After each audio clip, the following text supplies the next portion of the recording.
On est avec Maurice Fergan, notre analyste politique. Bonsoir. Et puis notre invité ce soir, Yom Tov Khalfon. Bonsoir.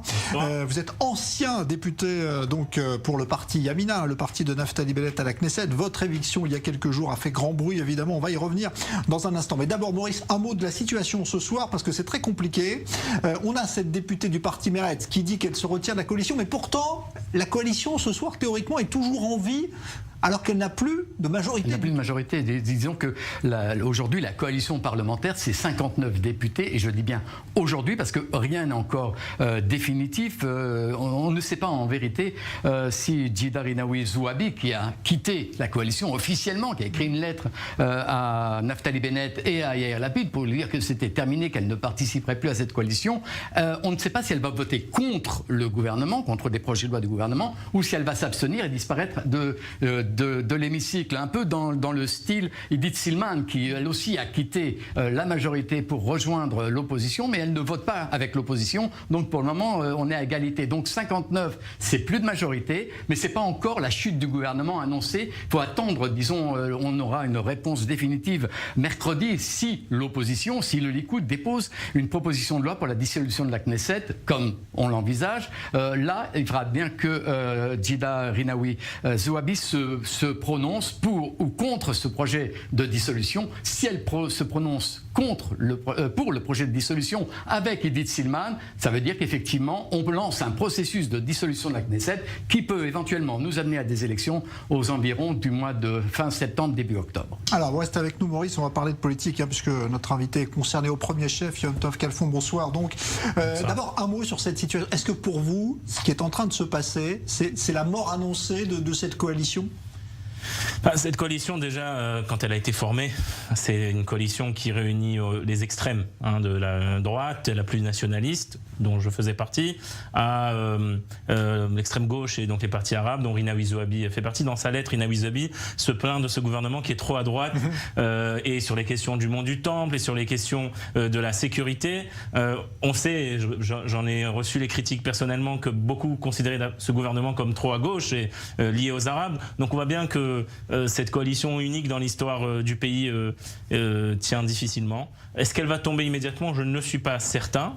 C'est sûr qu'il y a une sorte d'effet boule de neige qui est en cours. Ça peut être stoppé à un moment donné, mais il va falloir je pense qu'il va falloir beaucoup de manœuvres politiques très poussées de la part de Bennett et Lapid, et je ne suis pas sûr qu'ils y arriveront. Bon, alors je voudrais qu'on parle de votre situation, mais en même temps, on va aussi parler de la situation de ce gouvernement et de cette coalition, Yom Tov Khalfon. On est plus d'une semaine après votre élection. Est-ce que vous avez aujourd'hui le fin mot de l'histoire? Parce que finalement, on n'a jamais compris. Est-ce qu'on vous a reproché d'avoir essayé peut-être de passer dans le camp de l'opposition? Est-ce qu'on vous a fait d'autres reproches? Est-ce qu'il y avait vraiment besoin que le ministre Kahn revienne dans l'hémicycle, enfin dans l'hémicycle, au sein de la Knesset? Quel est, selon vous, le fin mot de l'histoire de votre départ? Pour vous répondre franchement, Jean-Charles, à l'heure actuelle, je ne le sais pas. Ce qui m'a été présenté par le Premier ministre Bennett lors de notre rencontre, qui a eu lieu à peu près à la même heure il y a une semaine, était que ce n'est pas envers moi ou contre moi, mais qu'il fallait faire revenir donc Matan Kahana sur les bancs de la Knesset, et donc étant élu par la loi norvégienne, dernier de la liste, je suis obligé de sortir, mais que ce n'est pas personnellement contre moi. Ce qui s'est passé, c'est que par la suite, aussi bien dans les journaux que des déclarations comme celle du nouveau président de la coalition, Boaz Toporowski, du parti Yesh Atid, certains ont été soutenus, raconter que j'avais mené des négociations avec le Likoud, ce qui est faux. Puis on m'en a raconté que j'aurais raté certains votes, alors que oui, c'est vrai, j'ai raté certains votes, mais ça a été fait en concertation avec mon parti. Un de ces votes, oui, c'est vrai pour des raisons idéologiques, c'est le vote sur la loi de durcissement d'emprisonnement des terroristes dans les prisons israéliennes. Je l'avais annoncé au Premier ministre Bennett, je l'avais annoncé à mes collègues, et ce n'est pas la première fois que pour des raisons idéologiques, je me retire de certains votes. Donc vous n'avez pas mis en danger la coalition? Je n'ai pas mis en danger la coalition, puisque le vote est passé de toutes les façons, contrairement à d'autres députés qui ont déjà fait tomber des lois, dont Rinaoui Zouabi d'ailleurs, qui avait fait tomber la loi sur l'enrôlement, sur le Chok HaGiyus.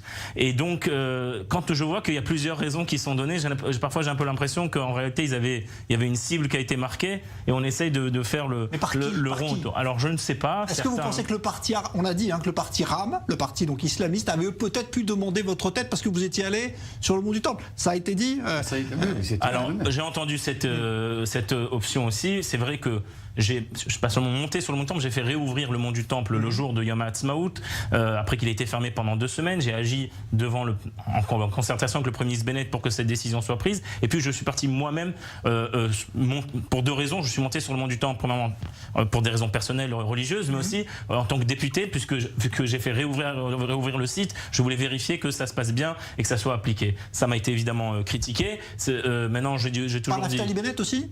Pas par Naftali Bennett, mais par l'aile gauche de la coalition et par les partis arabes. Mais moi, je vais répéter que si c'était le prix à payer, je remonterais sur le mont du Temple 100 fois, même s'il le faut, et en connaissance de cause que je perdrais mon poste de député, parce que je considère qu'un juif a le droit de monter sur le lieu le plus saint et le plus important du judaïsme, le lieu du temple, du Beth Amikdash, et donc si c'est le prix à payer de perdre son poste de député, je le perds volontairement. Peut-être qu'il y a autre chose, peut-être que c'est tout un tas de choses. C'était évident que j'étais, on va dire, le marqueur à droite de la coalition, le plus à droite, dans tous mes projets de loi, dans toutes mes prises de position, dans mes questions au gouvernement. Je défends la Judée-Samarie, je défends le durcissement sécuritaire ici en Israël, je défends aussi l'ALIA et l'intégration, que c'est le renforcement en réalité de la majorité juive sur la terre d'Israël. C'est pas un bon signal envoyé, effectivement, par exemple, aux communautés immigrées francophones en Israël, le fait que vous soyez évincé. C'est pas un bon signal. Clairement, puisqu'en plus j'étais en plein milieu de mon travail, dans le sens où j'ai été nommé président de la commission justement en fait de l'ALIA de l'intégration qui s'occupe donc et j'étais en visite avec cette commission ce jour-là. J'étais en train de travailler sur un projet de loi qui devait être voté hier à la Knesset, qui donne un statut officiel à tous les juifs de diaspora, toutes les personnes qui sont éligibles à la loi du retour pourront obtenir une carte avec une sorte de visa et rentrer en Israël presque comme des Israéliens. Si par malheur les frontières d'Israël seraient de nouveau fermées, on n'aurait plus cette situation qu'on avait, qu'elles soient fermées devant les juifs de diaspora. Ça, c'est une loi sur laquelle j'ai travaillé pendant de longs mois et j'ai dû batailler face aux différents ministères, aux différents conseillers juridiques, et ça a été arrêté au milieu. On m'a promis de m'aider à la faire passer par le biais d'autres députés, j'espère y arriver, et d'autres lois pour les Olim handicapés sur lesquelles je travaille pour réduire le temps d'attente pour obtenir le statut d'handicapé pour les Olim, ce qui est de 9 mois aujourd'hui, je voudrais le faire passer à 1 mois, et tout un tas de projets. Nous avons un projet de 30 millions de shekels pour l'ALIA francophone qui est passé dans le dernier budget de l'État, qu'il faut donc maintenant appliquer. Donc c'est vrai que c'est un sentiment un petit peu d'avoir été arrêté au milieu, mais je suis une personne optimiste et j'espère qu'on aura l'occasion à l'avenir de revenir pour appliquer tout cela. On va parler de votre avenir dans un instant, Maurice. Yom Tov, vous nous racontez quelque chose d'assez incroyable en vérité. Vous êtes en train de nous expliquer que Naftali Bennett vous a écarté de la Knesset sur des rumeurs.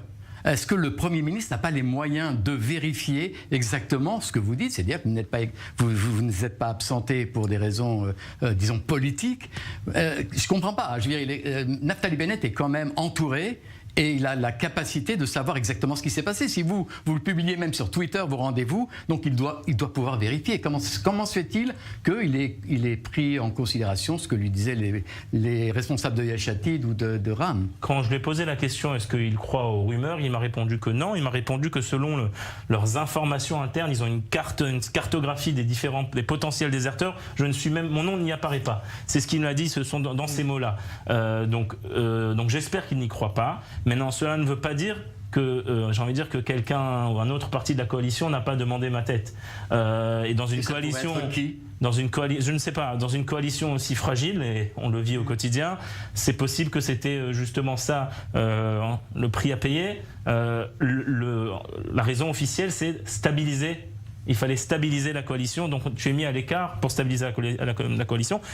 Ceci étant, je reste prochain sur la liste, ce qui veut dire que la moindre démission, par exemple, d'un des membres de ma liste, comme ceux qui sont justement les déserteurs comme Idit Silman ou Amichai Shikli, me ferait re-rentrer. Mais vous en voulez à Naftali Bennett pour ça? Vous savez, je vais vous dire une chose, on m'a posé souvent cette question cette semaine. Je pense que le grand problème de la vie politique en Israël, c'est d'avoir tout transformé en question personnelle. Vous savez, il y a eu un chef politique qui n'a pas été nommé ministre et donc qui boycotte un autre dirigeant politique à cause de cela. J'essaye de mettre de côté le personnel. C'est évidemment que c'est pas facile de se réveiller un beau matin. Vous savez, c'est le seul lieu de travail au monde où sous 48 heures vous devez tout quitter. Il n'y a pas de, vous savez, il n'y a pas de préparation, il n'y a pas de ce qu'on appelle en hébreu. Carton comme ça tout de suite. Sous 48 heures, vous sortez. Mais donc c'est évidemment qu'à l'échelle humaine c'est pas facile. Mais moi j'essaye d'aller au-delà. Je suis rentré à la Knesset pas pour mon intérêt personnel, j'ai un travail, à part ça je suis avocat. Je suis rentré à la Knesset pour aider un public, pour aider la terre d'Israël, pour aider le peuple d'Israël, et c'est ça qu'il y a devant moi comme point de mire. Mais alors ce qu'il faut maintenant vous demander aussi, c'est est-ce que vous vous sentez toujours membre de cette famille qui vous a quand même un petit peu renié quelque part, ou est-ce que vous verriez un autre avenir aujourd'hui? Est-ce que vous pensez d'ailleurs qu'il faut, comme le disent certains, il faut former tout de suite une nouvelle majorité de droite? Est-ce que aujourd'hui, avec ce qui vous est arrivé, vous voyez les choses autrement, ou vous considérez toujours faire partie de Yamina? J'ai toujours dit et répété que cette coalition, ce n'est pas la coalition de mes rêves, je l'ai dit sur tous les plateaux, peut-être que je l'ai trop dit d'ailleurs, mais en tout cas je l'ai dit sur tous les plateaux, et j'ai toujours dit que s'il y avait une possibilité d'avoir une coalition alternative de droite, personnellement j'aurais préféré aller dans une coalition alternative de droite. J'espère que si les lignes bougent, plutôt que de sortir en une autre élection, je préférerais personnellement qu'on crée une autre coalition. Il y a 72 députés de droite dans cette Knesset. C'est la Knesset la plus à droite de l'histoire d'Israël. Et paradoxalement, nous n'avons pas un gouvernement de droite ou totalement à droite. Donc j'espère qu'on pourrait se diriger vers cela. Sinon, ça sera des cinquièmes élections qui ne sont pas bonnes. Je le dis, et pourtant, je suis maintenant en dehors. Donc peut-être que j'aurais personnellement un intérêt à ce qu'il y ait une cinquième élection. Et je le dis et je le répète, ce n'est pas bon pour Israël parce que tous les projets, tout ce que nous avons voté au niveau économique, au niveau de la vie quotidienne des gens, de sortir dans une nouvelle instabilité politique qui peut durer encore une fois de plusieurs années. Vous savez, les élections, on peut en avoir encore 4 d'affilée. Une cinquième élection, vous serez sur la liste de Yamina? C'est une question qu'on m'a aussi posée. Je serai toujours dans un parti de droite. Bon, voilà, ça laisse les choses ouvertes, ce que vous dites là. Merci en tout cas d'être venu ce soir sur I24 News. Yom Tov Khalfon, ancien député. Provisoirement, parce que vous avez dit ça peut bouger très vite et ça va très vite d'ailleurs. Donc pour le parti Yamina, merci à Maurice Ifergan.